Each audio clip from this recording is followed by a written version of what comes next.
Well, thank you for having me. This is the first time I'm attending an in-person Heritage Foundation event. And thanks to actually Dr. Edwards sitting here, 2017, I wrote to him to say, I'm so worried. Our kids in this country don't know what happened under communism. They know very little about Mao's Cultural Revolution. I want to do something to educate youth. Then he referred me to the VOC academic program, so now I've been with them for 4 years.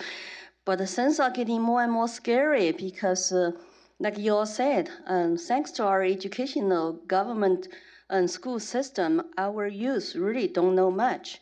When I went to classrooms, they would be just, the eyes were huge to say, wow, that's very scary. We never heard such stories before. Even teachers would say, oh, Neely, we did not know that.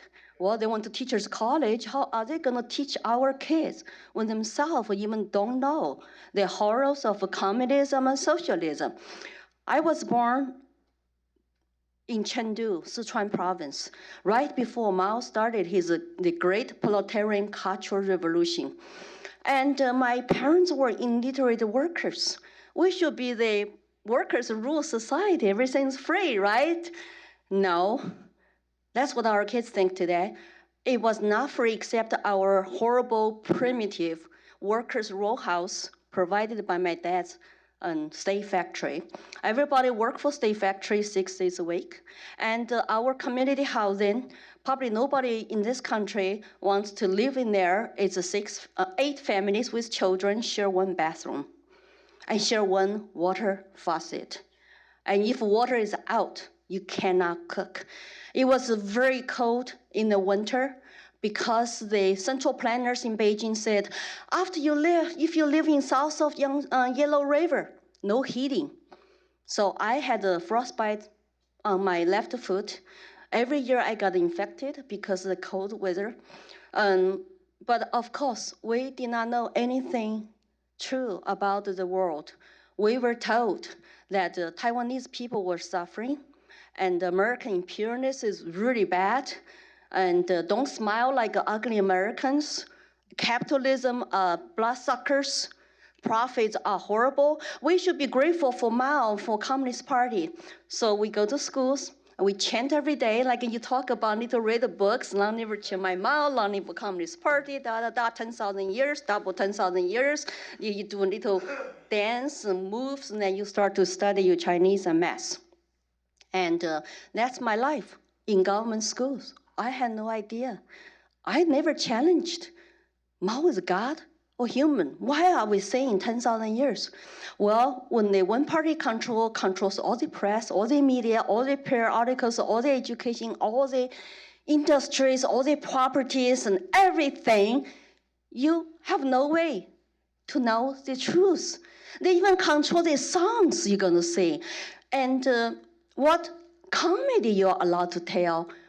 And the girls, boys were not allowed to talk about romantic love and to talk about, oh, I love my parents because Chairman Mao is more dear. Imagine the clothes I'm wearing, like you said, get rid of 4 olds by Mao's Cultural Revolution. Get rid of old culture, old ideas, habits, and the customs. So Chinese traditional dress like this, very colorful and pretty, was banned. And your hair cannot lay down past your shoulder. And you cannot draw the art, it's not politically correct. And you cannot even listen to music except this awful Chinese emperor, like Chinese Peking opera designed by Chairman Mao's wife, Jiang Qing. It's like, every day. And you want to cover your ears, you cannot sleep in. Yeah. It's like the whole country during the Mao's Cultural Revolution. It's like a concentration camp. 6:30 in the morning, because my dad's community housing is next to my high school and middle school. So 6:30 in the morning, the speaker come up. Da, da, da, da, da, time to wake up, time to go school, time to go work, long live Chairman Mao, long live Communist Party. It's like what you say from Nazi movies, concentration camps. Of course, we did not know that. We did not know what the world's like outside at all. So I was a red child. Sounds familiar? Mao divided people into 2 big groups, like Marx did. Oppressor versus oppressed. And you have 5 red classes under oppressed, like my workers' parents. And then you have 5 black classes under oppressor. Who are the oppressors? Landlord, rich capitalist, right-wing nuts, and counter-revolutionaries, and bad influencers. And who define those arbitrary words to put them under black classes? The party. Mao. 20 million people died during Mao's Cultural Revolution. Lots of them are professors, teachers, intellectuals who just dissident, represent different opinions about countries' policies. And the propaganda every day. Every day, you cannot talk about other things. It's all about politics. It's all about PC. If I go to exercise, I have to write in my diary, I'm exercise today because Chairman Mao wants me to be healthy and serve the country. Think about that. Politics is in your face every day. And you're not a human being. You're not allowed to ask questions. You're not allowed to think for yourselves. I wanted to look pretty, so I would wear red scarf, very colorful, like a little maybe colorful clothes inside of my approved color, which is white and blue and green. And I was criticized. Why do you want to wear that color? Oh, I want to look pretty. No. You're supposed to look like everybody else. You're supposed to look unisex clothes. You're supposed to get your hair up, look like boys, or the ponytail, and just like North Korea, they have approved hairstyle. Everything has to be approved. So that's how I grew up. I never challenged anything. I was hungry. We had to live on food rationing coupons based on your parents' worker status inside of the state factory. My parents could not get any promotion because they were illiterate. And my dad, even though he was a Communist Party member, but because he was illiterate, he cannot move up. And he was in China at that time fighting his Communist Party bosses because they treated him like an animal. Even though he's a worker, supposed to be workers' rule, right? That's what I'm saying to the young people today. They will put you up and sell you something and promise free stuff, and they will never come. And instead, 95% of people, I would say, equally poor and equally enslaved. You want to get some Chinese brand, like a government brand that time, everything is one brand. Detergent, toilet paper, and detergent will take your clothes, brand new clothes color off after first wash. You have no choice of products. But hey, we should be happy. We should be grateful. That's our indoctrination government school tell us every day.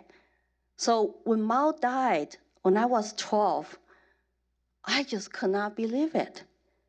I thought he was like a god. At least I never asked a question. I learned a lot to ask a question because they control all the narratives, and press is extremely political PC environment. The family, neighbors turn against each other, report on each other, and family is supposed to be not loyal to each other. I had to keep my question to myself when he died. Oh, who lied to us? Who lied to my generation? Religions all were demonized. I was raised as Buddhist. I could not go to my temple to say, Buddha, bless me. No, you need to Chairman Mao bless you. He was talking to me from sky. So when Mao died, I started to ask questions. And years later, the party come out to say, Mao is a human being, he made a mistake. So it took me years to search for truth, and to even go to law school in China, want to build a rule of law society. I still love my country. I was a patriot to change China. I was too naive. Once I become faculty member in law school, I realized I better get out of China because they're going to not allow me to live like a little bit, just a little bit free human being with some dignity, with some privacy. We had the Communist Party committee in every law school, every university department. Even today, Communist Party committee is at every private company over 100 people. Yeah, 100 is a magic number. Yeah, it's like this country, right? So it's long story short. I finally managed to flee China when I was about 24 years old. To leave law school, I had to get permission to quit my job, or I have to pay money back, and then get my passport. 7 trips to have a permission to leave.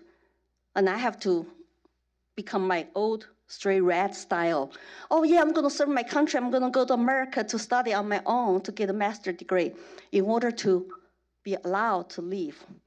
So it took me 20 years in this free country to get rid of all my indoctrination, to say my own old government lied to me. And I even did not know 40 million people died of starvation because of their central planning policies.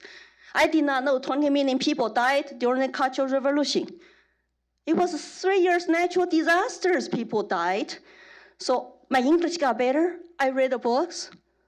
And my husband, American husband from Texas, taught me well how to speak English and how to read Free to Choose, the free market capitalism that will enable you to have prosperity. My husband's watching, thank you.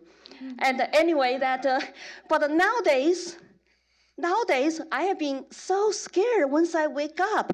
American students don't know what the terms they're using. Socialism, democratic socialism, equity.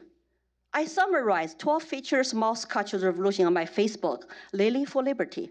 You can judge yourself. Those 12 features, Mao's tactics, and features are so similar with today. What is going on American soil, including riots, looting, burning, changing names, censorship, cancel culture, self-censorship. And you can be losing your job and business by your past words, by your past deeds. And neighbors, families, the division of society, it's very, very scary. That's why I'm so concerned. I feel like I have not done enough in the past 4 years. I need to do more. That's why I'm here to warn you. The Mao's Cultural Revolution seminar style is happening today on American soil. Connect the dots. Look at those 12 features. Critical class theory under Mao. Today's class critical race theory. But they don't care about your skin color or race. They care about the control and the absolute power and purge political enemies. So we need to go out to wake up people, to collect the dots, especially our young people. We all Americans, we have so much in common. We don't want to demonize each other. We don't want to be divided, but we want to be unified, to say every man is created equal, right? I achieved American dream by coming here with nothing to start, even could not speak English.